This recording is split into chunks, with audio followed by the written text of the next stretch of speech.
Crazy. That was annoying. Hey, hello, and everybody, welcome to my channel.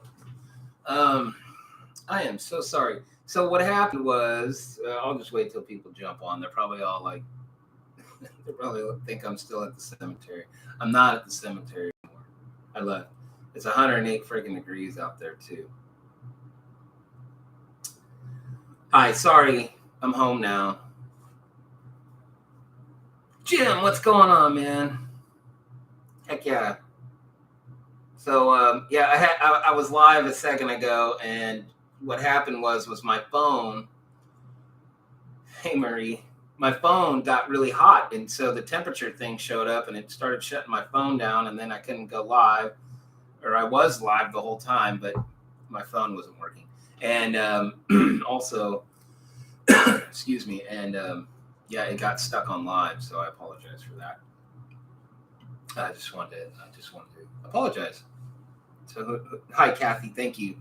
And you know what? Like I said, it's 108 degrees outside. I don't want to be outside right now. It is too crazy. It's too crazy. But I shouldn't lose the signal at home. I have the internet. But whenever I do a cemetery in Sacramento, what happens is basically I lose signal. That just, it could be the ghost. It could be whatever. But I don't know. So anyways, how's everyone doing today? Tell me what's going on in your life today. Everyone doing good? Everyone happy? What do I got here?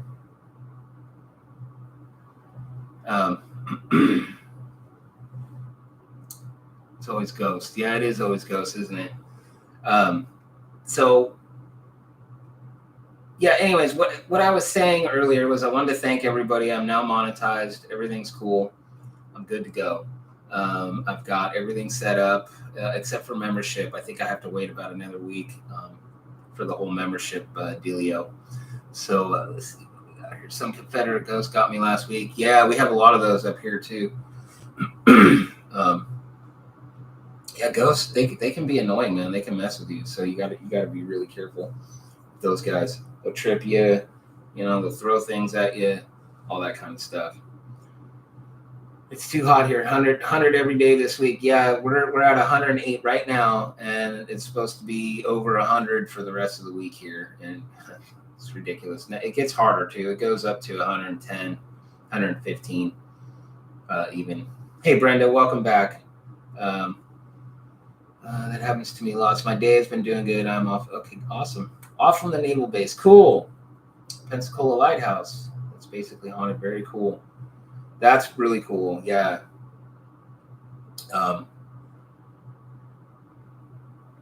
Yeah, no doubt, Kathy. I'm glad you don't as well, because it's too much to deal with. And I got to work outside, and that makes it even worse. You never left. Yeah, no, I did, Mary. I was doing a live at a cemetery real quick, and then it just kapooted on me, and my phone got too hot. It literally, the little thing popped up on there and said temperature warning, blah blah blah. So that's that. But yeah, so I'm monetized, and that's that to me, that's good for celebration today. And I just wanted to thank everybody. That's really why I hopped on for a live real quick, and I won't even be on here very long. But yeah, that's super cool. Hey, the Unheard Boys. Good to see you. My day's going great. Everybody got off of work early because of the heat. I got off because I had a doctor's appointment because I'm getting on Wellbutrin to quit smoking, like I was saying before. And what I was saying was that, yeah, I do like I hate smoking and I love smoking. So, what can I say? I've done it for a long time, 36 years. So, Kathy, I love your guitar on the wall. Do you play? Yes, I do. I play, but I'm left-handed. This is my nice Epiphone Les Paul.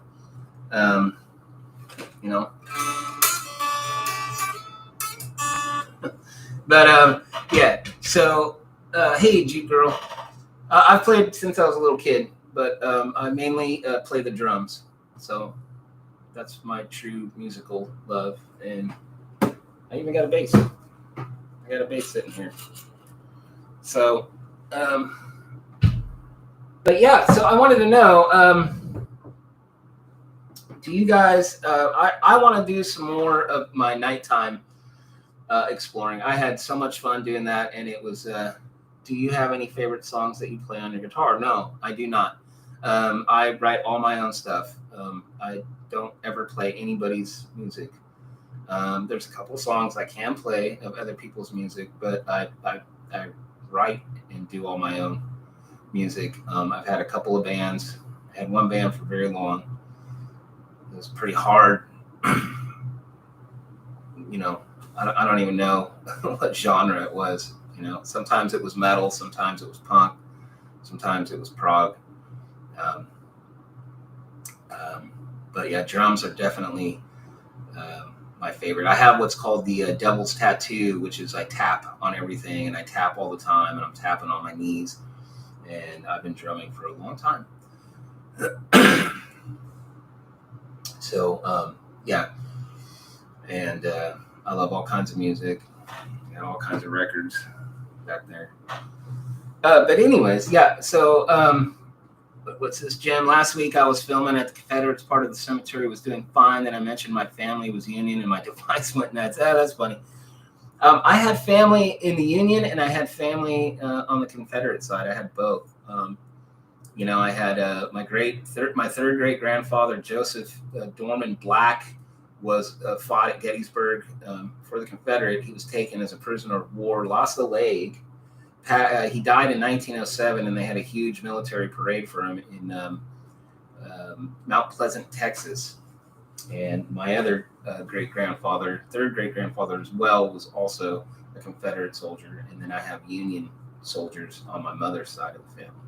So the Confederate was my father's, and the Union was my mother's side. But so anyways, I'm going to be doing more night tours because that was cool.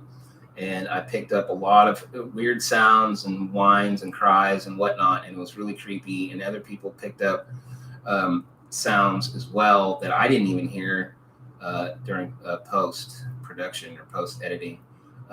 So, yeah, if I missed anyone, I apologize. But I'm going to do another one very soon. I'll be definitely doing one for Halloween. We'll see how creepy that can get. So that's pretty much it. And I just, again, I want to thank everybody for helping me reach monetization. I'm excited about it. It's really cool. So, and like I said, membership isn't ready yet, but if you want to become a member, go right ahead. And if you don't, that's fine too. I'm just here to have fun and a good time and share beautiful cemeteries with you guys. So, have you ever had an EVP that has freaked you out? I have. So this was a long time ago. This was probably over 15 years ago. I was at a friend's house, and he had left to go to the store. I might have told you guys this story before. He had left to go to the store to get some ice cream up at the Chevron. And this was when I was living up in Nevada City. And I had a little regular tape recorder, with an actual cassette tape. And I was like, you know what? I want to see what happens if I do this. So I ended up, can you guys hear me pretty good, by the way? Because I do have I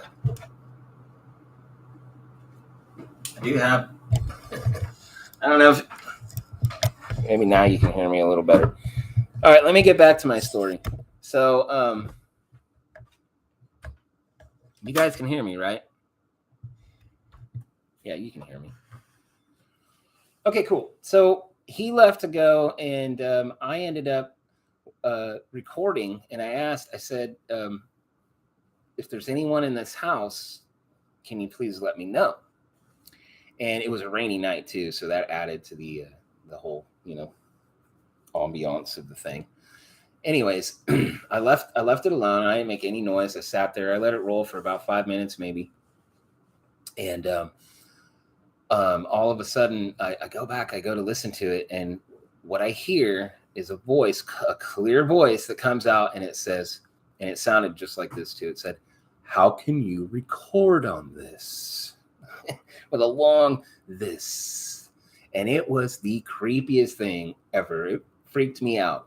And I shared it with my buddy. And he got really mad at me. He's like, "What are you doing? You're inviting demons into my home," or, whatever it was.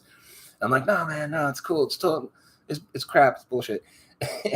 And then, because we were in a band, we had all this musical equipment and software, or not software, but, just rad effects pedals and different things. So we ran it through, I think it was his loop station, and we hit it on reverse. We recorded, we got the recording, mic'd it up, and sampled it really quick, and then we put it on his loop station and hit reverse, and what you hear is "all is possible," just like that. And that was probably one of the creepiest. A couple other times over at the St. Patrick's Cemetery. This was a long time ago too. This was probably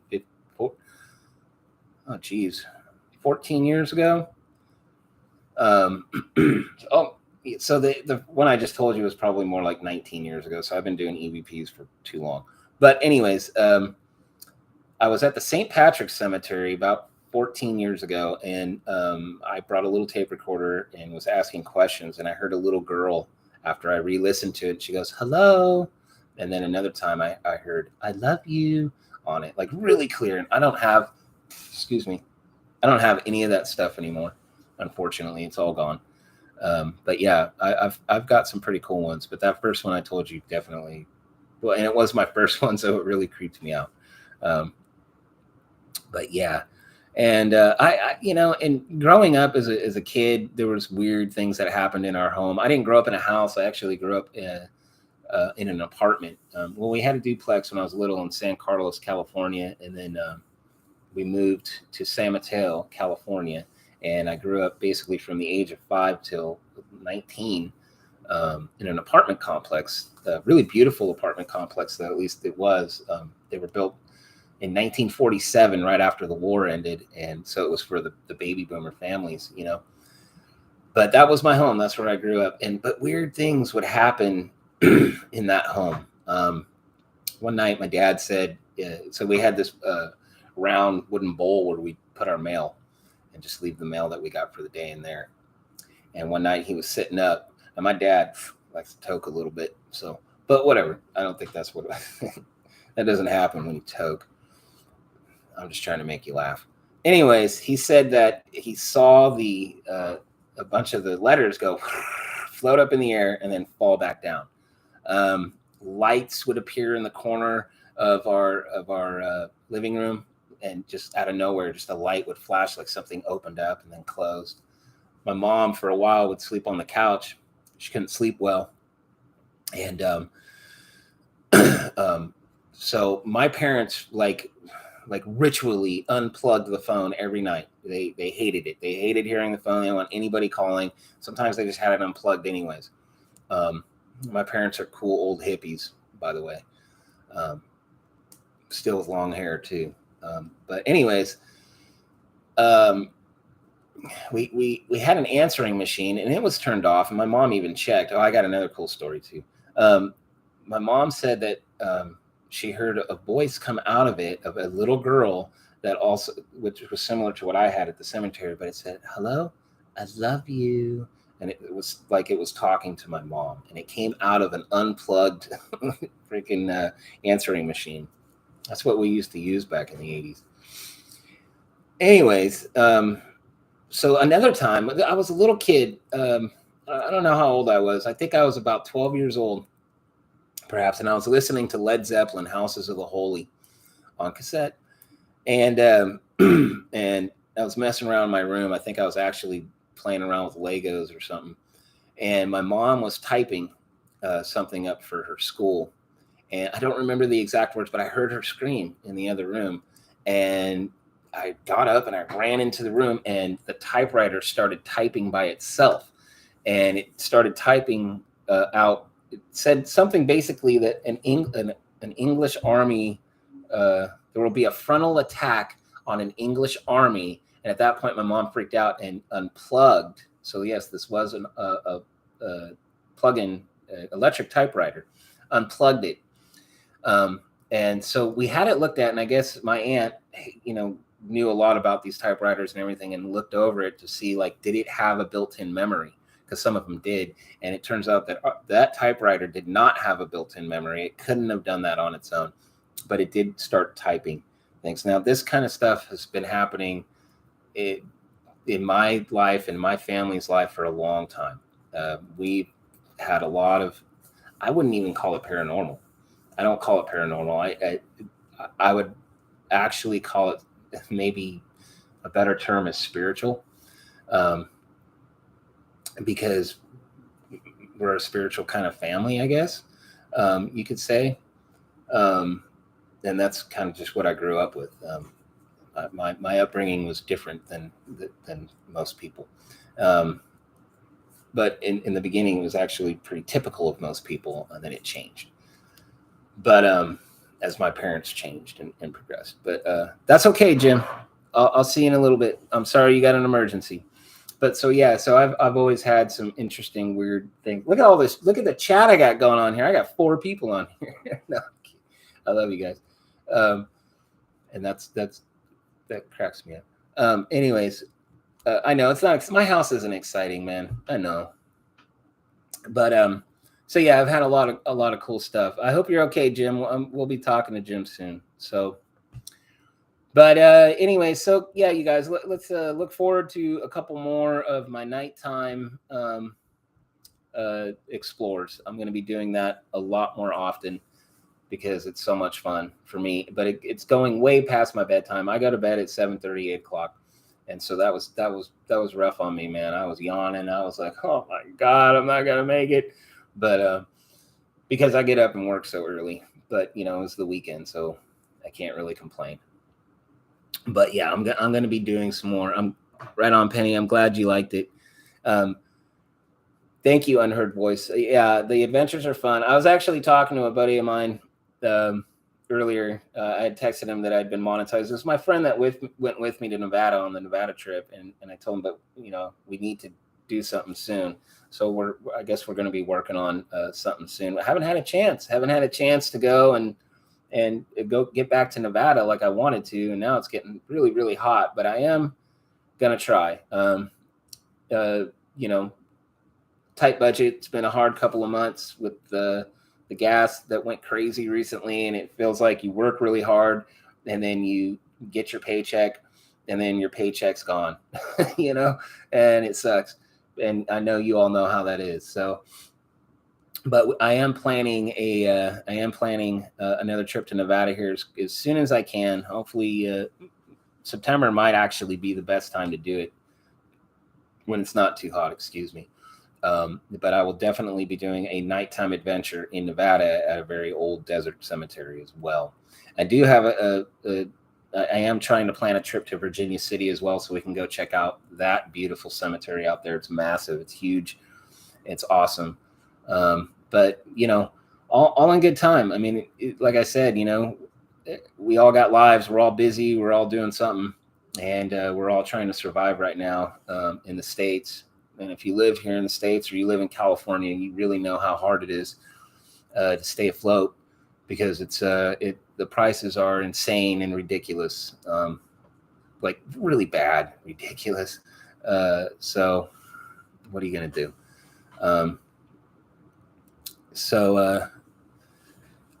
Did they still live at the same house? I think you're talking about my parents. But no, they don't. They live in Nevada City now. So it's an interesting story. I was, when I was 19, I left. I moved to Nevada City, California. I had no idea that my father was born there. And then a few months later, he gives me a call on the phone and he's like, hey, man, I was born there? I'm like, what? I didn't know that. So it was kind of weird. I sort of like followed the ancestral trail. My grandfather, his dad, and his mom owned Nevada City Cleaners in Nevada City, California from 1948 to 1954. So anyways, that's how that went down. I moved up there, and then I think a year or two later, I called my dad. It was about almost 2 years later. I called my dad and I said, hey, are you guys tired of living in the Bay Area? Sorry, I'm not looking here. I'm looking here to read people's stuff. I said, if you're sick of the Bay Area, I know of an apartment. Literally, it was right next door to mine. It was, the same building, right across from mine. And I said, come on up. It's only like $350 or $325 a month. So they came up, and they've been up there ever since. And my parents have always loved the mountains, and I always have too, in the Sierra Nevada especially. And we've been going up there for years. We have a cabin that my mother's father built back in the mid 60s. So I've been visiting the Sierra Nevada for a long time. And the cabin's right on the Feather River. It's beautiful. It's up in Plumas County, and gorgeous area. So unfortunately, there's we got to worry about the fires and everything else right now. And I'm glad we haven't had too many yet, and I hope it stays that way. But we need rain. We need rain bad. But I'm gonna hit the road now. I'm gonna go do some other things like clean up the house a little bit. But thanks, you guys. Thank you so much. I'm gonna be like I said, I'll be doing some more nighttime exploring, and I'll let you know when that happens. And I'll be doing my regular visiting cemeteries and all that stuff. And thank you about the good luck on no smoking. I'm gonna do the best I can. So, like I said, I've been smoking a long time, and I have a love-hate relationship with them. So, and it seems like I end up loving them more than hating them, which is bad. But I am gonna do the best. I gotta head over to Rite Aid to get my prescription for the Wellbutrin, and we'll just see how that goes. Now, I'll keep you updated on how it goes. But you guys are the best. You guys really are. You guys are awesome. And thank you so much. Sorry about my last live over in that cemetery. That always happens when I visit cemeteries in Sacramento. But I will be seeing you guys very, very soon. Thank you so much, you guys. Have a great day.